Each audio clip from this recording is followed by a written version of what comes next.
Hey there, it's Tom Ryan, founder and CEO of ICR. Before we get into the next episode, I wanted to ask that you subscribe to the show.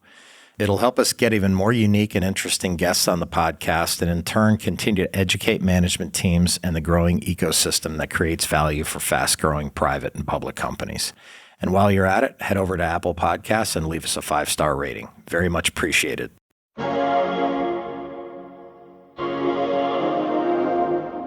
The secret behind the sauce is really how delicious the sauce is. So this is core to Sovos because you can't trick the consumer with delicious. It's delicious or it's not. Sometimes the biggest successes have a pretty straightforward approach. Why complicate the uncomplicated? Our playbook, it's not that secretive. We really put phenomenal marketing behind these low household penetration brands. We drive them ubiquitous distribution coast to coast. And we let the rest do the work in regards to the high quality products that we have.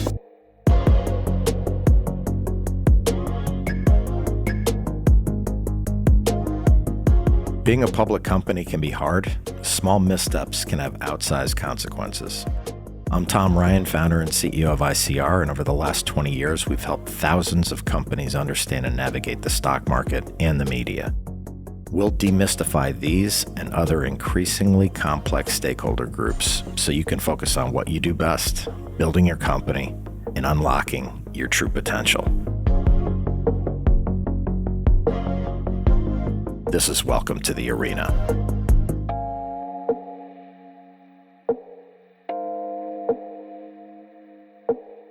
Driving performance can be as simple as putting out high-quality products in a small but mighty category. And that's what today's guest has done, with incredible success, I might add. On this episode, we're talking to Todd Lachman, the founder, president, and CEO of Sovos Brands.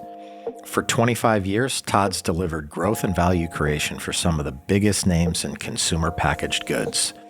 He served as global president of Mars Pet Care, president of Mars Chocolate, North America and Latin America, and executive vice president of Monte Foods Company.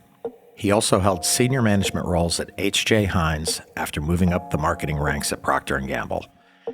Outside of his extensive professional experience, Todd's an active board member with Big Brothers and Big Sisters in the Bay Area. He's into skiing, cycling, and hiking with his family and 2 dogs.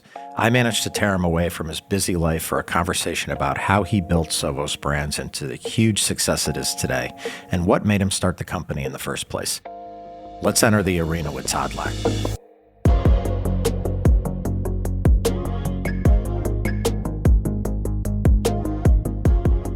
Sort of look at my career as, or anybody's career, as an adventure. And an adventure I hadn't taken was creating my own company, but I really wanted it anchored in insight and something that could be, lasting that we would create. And as I looked at the environment at that time, in 2016, there was some data trumpeted quite loudly, and that was that the 100 largest brands in the food store were declining and/or losing share. And when you dug into the analysis, what was growing at their expense? Well, it was the smallest brands in the store. It was actually, if you sliced them by quartile, it was the bottom quartile in size of brands, let's just say less than $100 million in retail sales, that were growing the fastest. And if you sliced everything by price, it was the most premium brands. So smaller, premium priced, on-trend brands, notably those with high quality ingredients, cleaner labels, et cetera, were growing at the expense of the larger brands. But I also knew from my career at large CPG, whether it's Proctor or Heinz, et cetera, those companies do a great job about building billion-dollar brands, but they really tend to stumble when it comes to acquiring, integrating, and growing these smaller brands. And I felt that there was a really distinct opportunity to create a company with the capabilities, with the talent, with the culture, where we could acquire, integrate, and grow these one-of-a-kind food brands. So it really is a high-growth, purposefully built food platform. Actually, an analyst gave us the name, hey, you're Food 2.0. Large CPG is Food 1.0. You're really kind of recreating what a food company is all about. And so we've acquired now 4 brands, Tom. Our first was Michelangelo's, which is absolutely delicious frozen Italian entrees made at our facility in Austin, Texas. Then we acquired the Rao's brand, which is very premium but accessible sauce, and we've extended that into soup and dry pasta and frozen food, and then Noosa yogurt, best tasting yogurt on the planet. And then our last acquisition was Birch Bender. So we have 4 brands really led by Rayo's. We're a little over $800 million in sales, but Rayo's now past the $500 million mark. And then Noosa's our next largest, and then Michelangelo's and Birch Bender's. When you started the company and you were kind of out there acquiring and looking for the right fit, how do those brands fit together? How do you describe the portfolio? Yeah, I will say, Tom, because the first people were like, Todd, what are you doing? You acquired a frozen brand, then you acquired a shelf-stable pasta brand, and then you acquired a yogurt brand. You're in 3 temperature states. What the heck are you doing? So I'm giving a sharper edge to your question. And what I said was, look, there's some really specific criteria. The first thing we look at, we look out the front of the windshield, how to drive growth. And we're looking for a high growth portfolio. I'm not looking at through the back of my car, looking out the back. That would be, hey, I'm looking at the assets that I have, meaning, hey, I've got canning assets. What can I put in a can? So temperature state really didn't matter to me. What mattered to me is, number one, is it the best tasting product in the category? Number 2, does it have the highest or one of the highest net promoter scores, meaning really strong brand affinity? Number 3, I look, can that brand have the opportunity to disrupt in the category that it's in? So if you look at Rayo's, we've totally disrupted the pasta sauce category with a whole tomato kettle-made, slow-simmered sauce. Or Noosa yogurt, which is a whole milk, velvety, different type of yogurt, the best tasting yogurt in the category. But Tom, they're all marketed to the same types of consumers, younger, higher income, families. They're all sold in the same channels, the same stores, and they all leverage the same capabilities and honestly the same playbook. Our playbook, if I left it on a plane or a train or somewhere else and my competition got it, it's not that secretive. We really put phenomenal marketing behind these low household penetration brands. We drive them ubiquitous distribution coast to coast. And, we let the rest, do the work in regards to the high quality products that we have. Before we get into more about the company and the portfolio, I did want to ask you, going public's a big deal. You're kind of approaching your first anniversary as a public company. Why was it the right decision to go public when you did? At the time we went public, we were at the 5-year mark, roughly speaking, 4 to 5 years.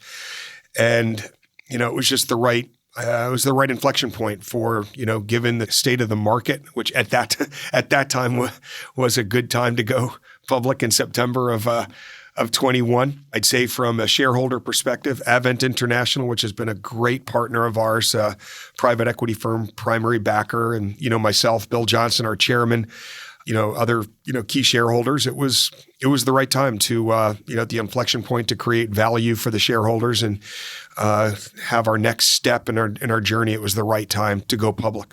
Talking about your brands, I wanted to zero in on Rayo's. I was telling you earlier, I'm a huge customer. It's just an amazing product, and we'll have it on, pasta, but we'll also have it when we're making pizza at home. I feel like it kind of came out of nowhere, but that's probably not true.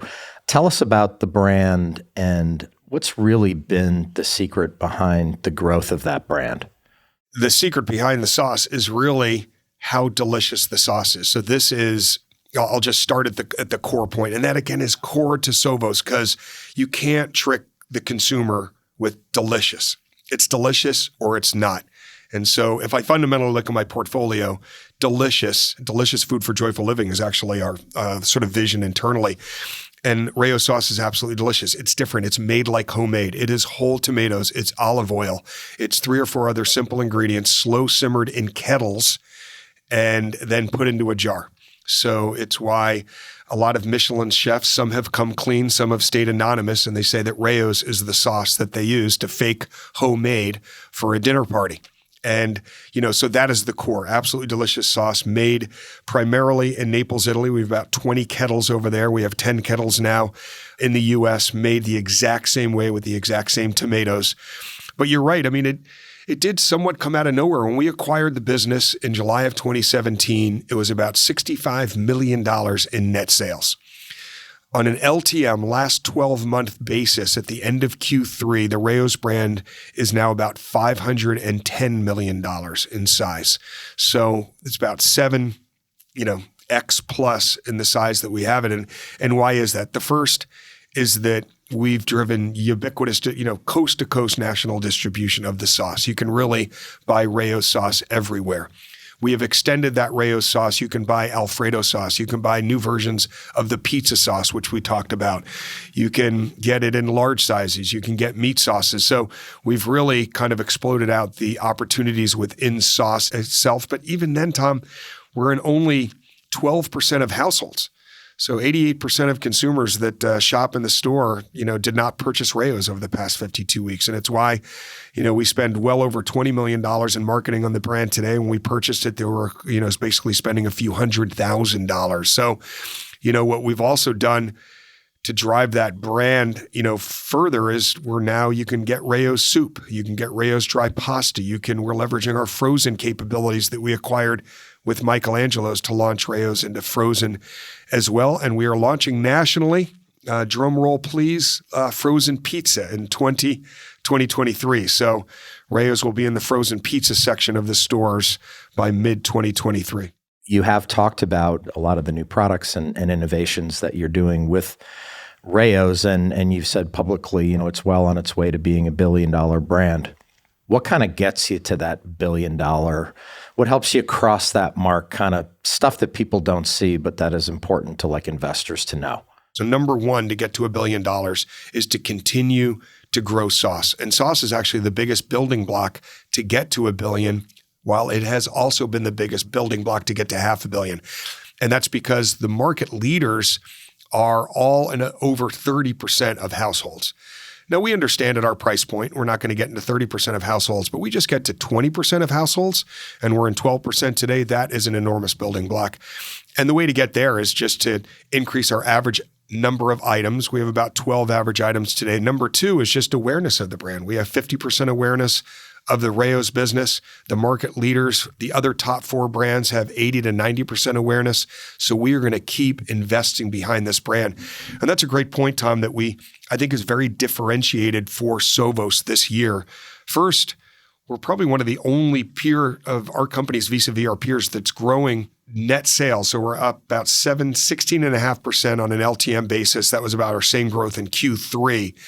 And if we look, year to date, 9% volume growth and about 7% on price. Now, we had more pricing in Q3, but we're driving volume and price. And we also increased our marketing 20% when a lot of our peers are cutting. So, myself, our team, our board is fully behind continuing to increase investment behind this business that'll grow household, that'll grow awareness of the brand, that'll help drive that to $1 billion. So that's sauce.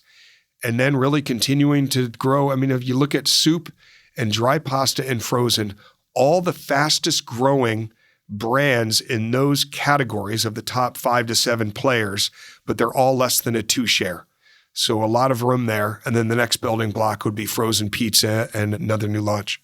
Obviously, tons of white space here still in the States, but how do you approach international? Sure. So point number one is we get calls, honestly, from retailers all around the world asking, can we sell and ship them Rao's? And, I think we're really trying to stay focused on our largest beachhead, which is really, increasing the size of the total Rao's brand to $1 billion, primarily in the U.S. However, there is still Canada, a very close international opportunity here. We can barely keep our products in stock at some of the retailers there, but we are well undershared there. So there's some other closer in international opportunities that we're focused on. And then at the right time, probably 1 or 2 years from now, we can look maybe across the pond, et cetera. We're putting in some resourcing, but right now, international, there are opportunities, but we're going to tackle the very close-in opportunities to make sure that we're not getting distracted from the enormous opportunities here in the U.S. for the Rao's brand.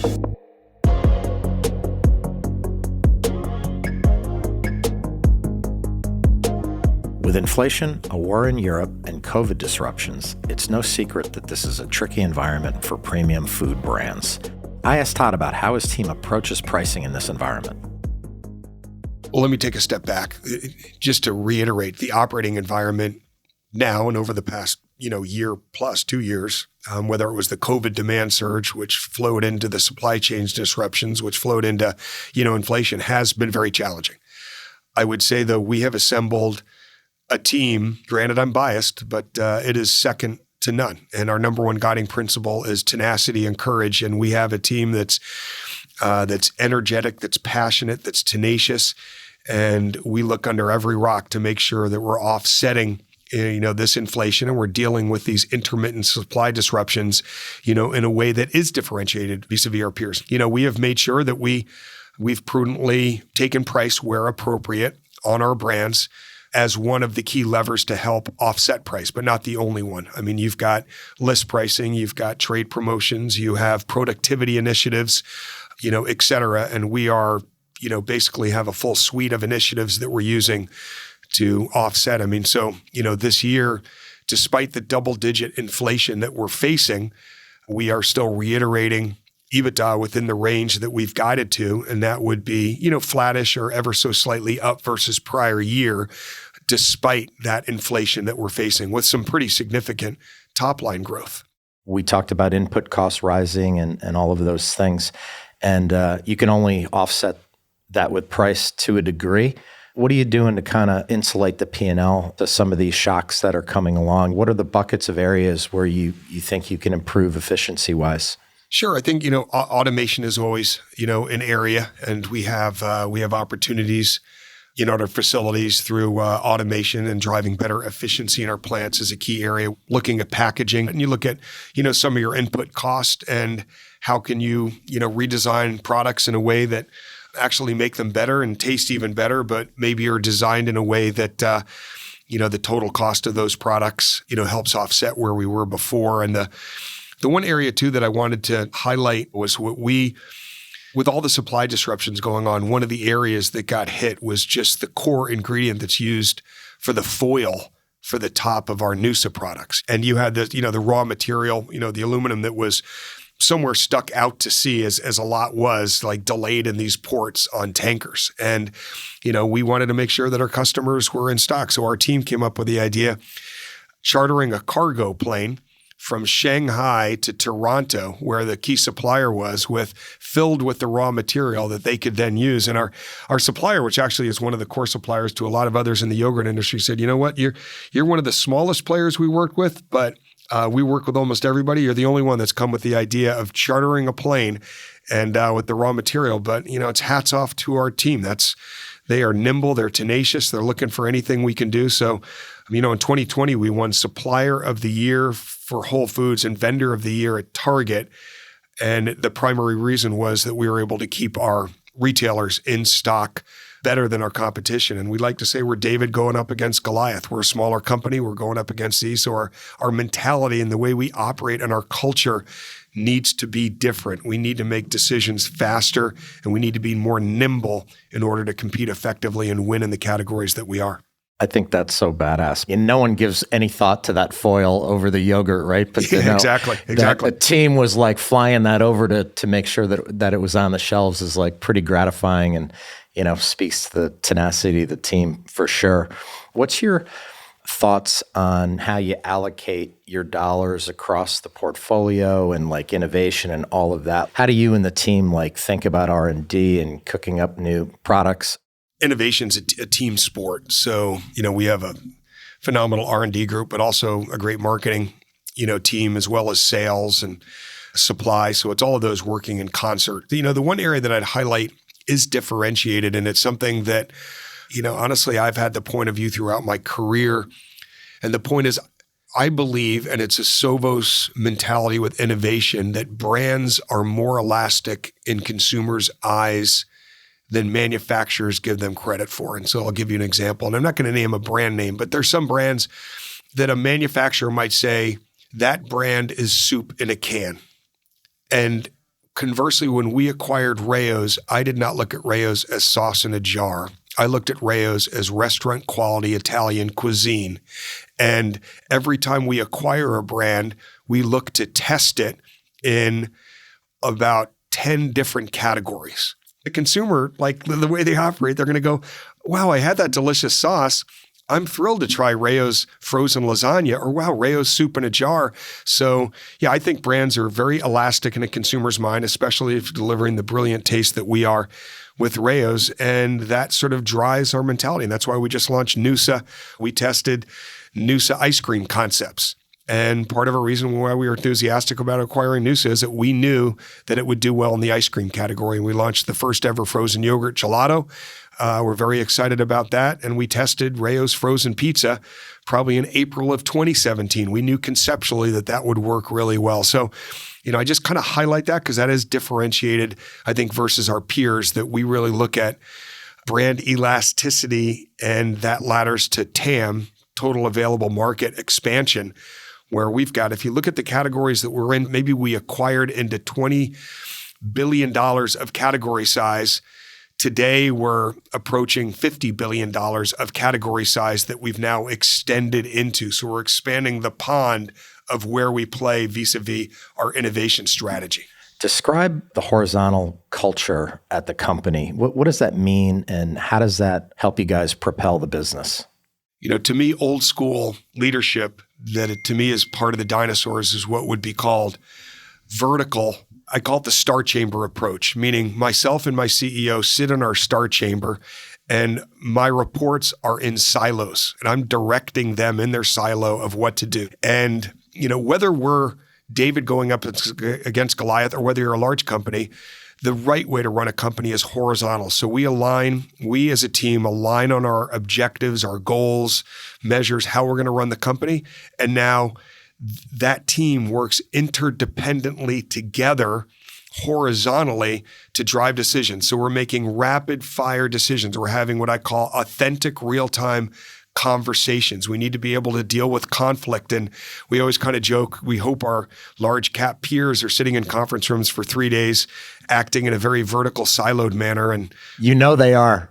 Can only hope they are, but more about the way we operate. It's horizontal. It's pushing decision making down, and it's getting the talent that thrives in that atmosphere. Yeah, obviously your most recent quarter was very good, and the first 9 months of the year have been very good. Anything that you'd like to highlight to investors that you were particularly proud of? How would you characterize the last year of financial performance? Absolutely, Tom. So, look, number one, we've reported now 5 quarters. That's 5 quarters of double-digit growth. Basically 5 quarters that, quote unquote, have exceeded expectations. If you just look LTM basis, through the end of third quarter, $806 million of net sales, up 16.5% versus prior year. That's all organic. 9% of that is volume. So we're driving volume. We're in more households. And on an LTM basis, our margin's up 270 basis points to 13.6%. If I just now look at Q3, our EBITDA was up basically 14.5% versus prior year. So we are now driving year-on-year profit growth in a highly inflationary environment. Importantly, we like to reiterate our household penetration, notably for our most important business. Rayo's sauce is up significantly year-on-year for the Rayo's franchise. It's up year-on-year. So net sales up double digits, profit up double digits, and consumption on our core brands, up robustly year-on-year. And that's our mantra. And as we've been talking about, we're trying to keep this simple. We are driving Rayo's. Yes, we have a portfolio of 4 brands. We are driving Rayo's to $1 billion. And it's not going to be if, it's going to be, how soon we get Rayo's to $1 billion in net sales. Yeah, it's like right there in front of you. I did want to ask you about M&A and how that might factor into the future. You obviously bought these brands and pulled them together, and M&A probably is part of your strategy going forward over the next 5 or 10 years. How do you approach that? We've built this company kind of brick by brick through 4 acquisitions to date. And that is certainly part of our toolkit. And, we've made some very, successful acquisitions, notably Rayo's and Noosa to name 2. But right now our focus honestly is getting Rayo's to $1 billion. And if the right opportunity comes up, we'll certainly evaluate it.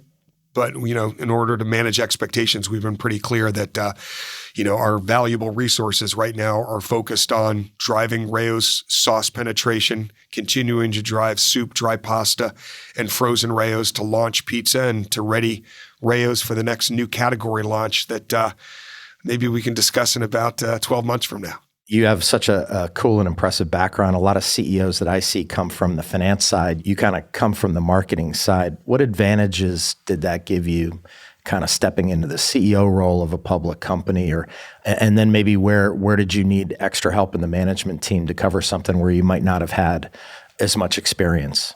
My first 10 years was in marketing. I actually had the opportunity to really become a general manager early in my career, exactly 2000. So now I've been in general manager cross-functional roles now for 23 years. You know, it's sort of an interesting inflection point now. The marketing side of me will always be there, and I think that gives you a real good grounding in the importance of the consumer and the importance of the customer. Honestly, trained in P&G, it's a way of there's just a clarity of thought that's sort of drilled into you there from my great 10 years at Proctor. And I also say my last 3 years, you know, I had the very fortunate assignment I was in Santiago, Chile, and I moved down there with an 8-week-old and a 2.5-year-old, and they're about 25 and 27 respectively today, and my wife, and launching laundry detergent category into 100-share Unilever territory for basically 3.5 years. What a wonderful assignment, you know, sort of that was. So I had a very unique sort of 10 years, but, you know, it was a great marketing grounding, but I really have had a long time now of GM assignments at Heinz, and then Del Monte, and then Mars, and now here. So I think my sort of upbringing now at almost the 30-year mark has been one of really being able to understand a full P&L, being able to work across all functions, knowing how to ask the right questions. I'm not a supply expert, I'm not a CFO, but with that extensive time as a general manager, it's, to me, what's most important is you learn to have the right perspective, and you learn to, you know, what are the right questions to be asking. You also learn how to hire great talent, and honestly, Tom, get out of their way. I mean, that's part of what being a great leader is about. It's about really finding that great talent, putting the right strategy together, and then getting out of their way so they can do a great job. What are you most proud of since starting the company, Todd? You know, it really comes down to, you know, talent. I'd start with that, job one. I mean, what the team we've put together, and a lot of whom are still here today. And some of those have left. I mean, they've moved on for CEO roles, you know, et cetera, and still keep in really close touch. We, give enormous high five to anybody that, you know, sort of steps out of the door. But the team that we've really pulled together is, I couldn't be more proud. It's quite a unique opportunity to start a company literally from scratch, you know, just me and then 5 or 6 of us. And then we closed our first deal. And a lot of those people that have been here from day one are here, you know, today. And I'd say the second, you know, you've come with an idea and a piece of paper. And obviously I saddled up with Advent to create this, and Bill Johnson, our chairman, who's been a mentor of mine for years. And it's been great. But I mean, you're $0 of net sales, and lo and behold, we're $806 million in net sales today, growing at 17%. And it's like, wow, that's pretty incredible. But it wouldn't have happened. Yes, it's Rayo's, and yes, it's Noosa, et cetera, but it wouldn't have happened if it wasn't for the talent and the hard work and the tenacity of the team that we pulled together.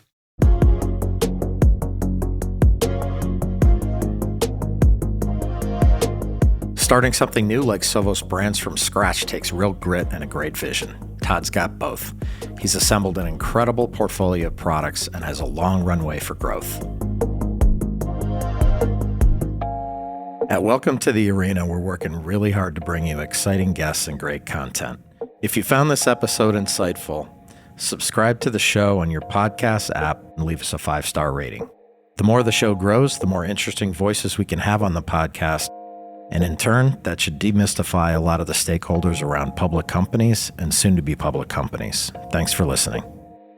A big thank you to Todd for sharing the unbelievable story of Sovos Brands. He's following a smart playbook and keeping his eye tightly focused on the prize. We'll be cheering him on all the way.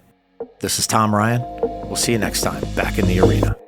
References to specific stocks are not intended to be recommendations for specific trading behavior. Comments presented on this podcast are intended for informational and educational purposes only, and do not represent opinions or recommendations on whether to buy, sell, or hold shares of a particular stock. All investors are advised to conduct their own independent research into individual stocks before making a trading decision. In addition, investors are advised that past stock performance is no guarantee of future price performance.